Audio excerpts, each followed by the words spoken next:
শ্রীমদ্ ভগবদ গীতা গীতা দ্বিতীয় অধ্যায় সাংখ্যযোগ শ্লোক সংখ্যা ৬৬তম। এই শ্লোকের সম্পূর্ণ ব্যাখ্যা।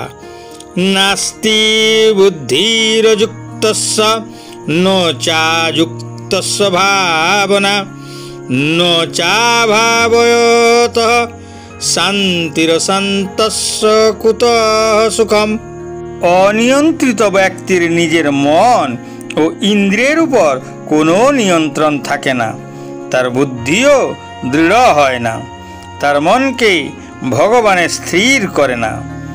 যার মন ভগবানে স্থির হয় না, যাকে ছাড়া শান্তি সম্ভব নয়, সে কিভাবে সুখী হতে পারে?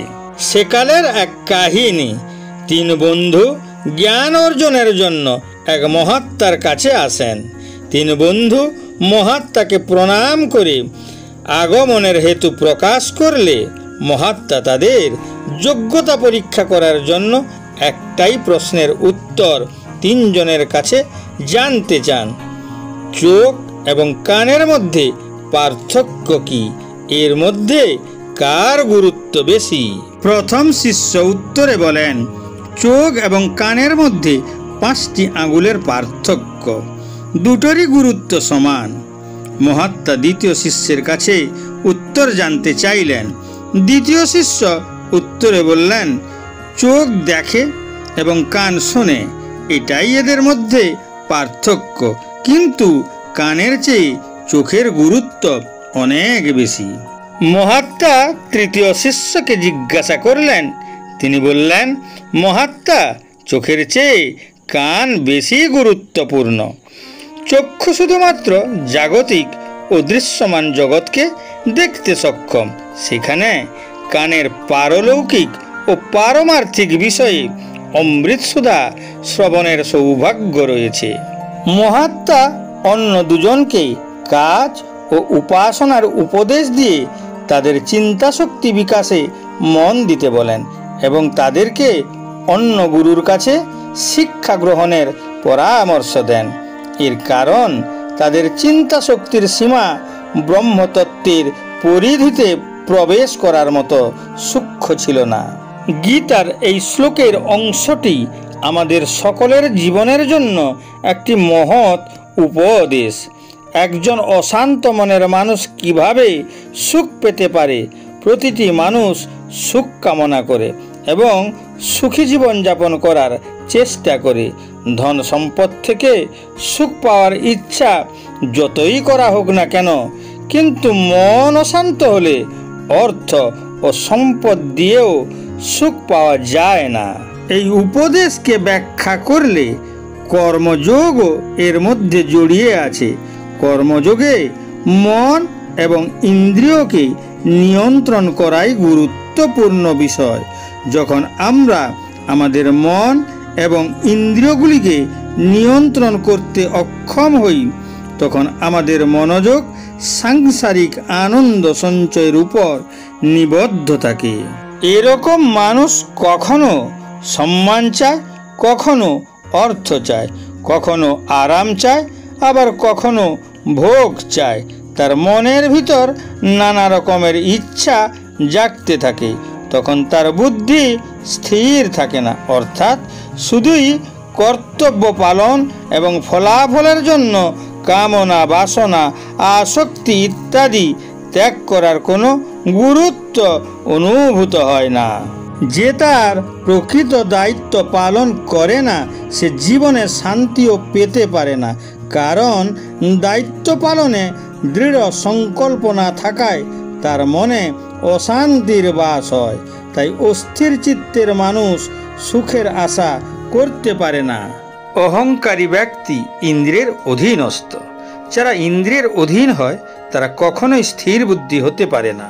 যদি সে অহংকার ত্যাগ করে ইন্দ্রিয়ের অধীনস্থ অস্বীকার করে মার্জিত হয় এবং একজন সাধুর ভাবনায় নিজের অন্তরে শান্তির আধার হিসাবে উপায়গুলি খোঁজার চেষ্টা করে, তাহলে মন এবং ইন্দ্রিয়গুলি আপনা আপনি নিয়ন্ত্রণে চলে আসে। তখন তাদের নিয়ন্ত্রণ করার জন্য কোনো প্রচেষ্টার প্রয়োজন হয় না। মনের মধ্যেই সুখ দুঃখ অনুভব হয়। পাশ্চাত্যের বিজ্ঞানীরা বলেছেন মানুষ একটি পার্থিব প্রাণী। পার্থিব বিষয়ে তার ঝোঁক থাকা স্বাভাবিক। পৃথিবীতে আকাঙ্ক্ষার প্রাচুর্য থাকলেও দুঃখ ও বিপ্লবের অভাব নেই। এই পৃথিবীতে বসবাসকারী একজন মানুষ এসব দ্বারা প্রভাবিত না হয়ে বাঁচতে পারে না। আকাঙ্ক্ষা থাকলে অভাব হবে, মনের মধ্যে অস্থিরতা থাকবে, এমনকি মনে অনেক বিড়ম্বনা দেখা দেবে এবং দুশ্চিন্তা বাড়বে। এর ফল দুঃখ ছাড়া আর কি হতে পারে? এক দৃষ্টিকোণ থেকে এটিকে উপযুক্ত মনে হলেও ভারতীয় দার্শনিকদের অভিমত ভিন্ন। জীবের অবস্থান স্বাভাবিকভাবেই সুখী হওয়া। এর আসল রূপ হলো পার্থিব ভোগের আনন্দ রূপ। এই সম্পর্কিত একটি ভ্রমরের গল্প আছে। একটি ভ্রমর একটি পদ্ম ফুলের উপর বসে মনের আনন্দে পদ্মরসের মধু চুষছিল। এদিকে সূর্য অস্ত যাওয়ার মুখে, ফুলের পাপড়ি সংকুচিত হওয়ার মুখে। কিন্তু ভ্রমর তার ইন্দ্রিয় তৃপ্তিতে এতটাই মগ্ন ছিল যে সূর্যাস্ত নিয়ে কোনো মাথা ব্যথা ছিল না। সে ভাবল ফুলটি সংকুচিত হতে এখনো অনেক সময় বাকি, ততক্ষণ আরও কিছু মধু পান করা যাক। একইভাবে আমরাও বার্ধক্যকে মৃত্যুর স্পষ্ট চিহ্ন হিসাবে প্রত্যক্ষ করি, তবুও আমরা ভ্রমরের মতো পার্থিব আনন্দে মগ্ন হয়ে থাকি। কিছুক্ষণ পর অন্ধকার নেমে এলে ফুলটি সংকুচিত হওয়ায় ভ্রমরটি ফুলের মধ্যে আটকে যায়। সে ভাবে কোনো সমস্যা নেই, আমি আমার প্রিয় ফুলের ভিতরে রাত্রি যাপন করব এবং কাল সকালে যখন আবার ফুলটি প্রস্ফুটিত হবে তখন আমি উড়ে যাব। এখানে দেখার বিষয়, ভ্রমরের কাঠ ফুটো করার ক্ষমতা রয়েছে, কিন্তু ইন্দ্রিয় বস্তুর সাথে আসক্তির কারণে পদ্ম ফুলের পাপড়ি ফুটো করে বেরিয়ে আসার পরিবর্তে সে পদ্ম ফুলের কোমল পাপড়ির ভিতরেই থেকে যায়, কারণ ফুলের ভিতরে থেকে সম্পূর্ণ ইন্দ্রিয় তৃপ্তি অনুভব করছে। এমন সময় একটি হাতি এসে পদ্ম ফুলটিকে তুলে গিলে ফেলে। এখন পদ্ম ফুলের সাথে ভ্রমরও হাতির পেটে। তখনও সে ভাবছে, আমার প্রিয় পদ্ম ফুল, তুমি কোথায় যাচ্ছ? আমিও তোমার সাথে সুখে গমন করছি। এরপর সে মারা যায়। একইভাবে আমরা মানুষও আমাদের ইন্দ্রিয় তৃপ্তিতে এমনই মগ্ন থাকি যে সাধুদের দেওয়া ভগবান আরাধনার উপদেশকেও কর্ণপাত করি না।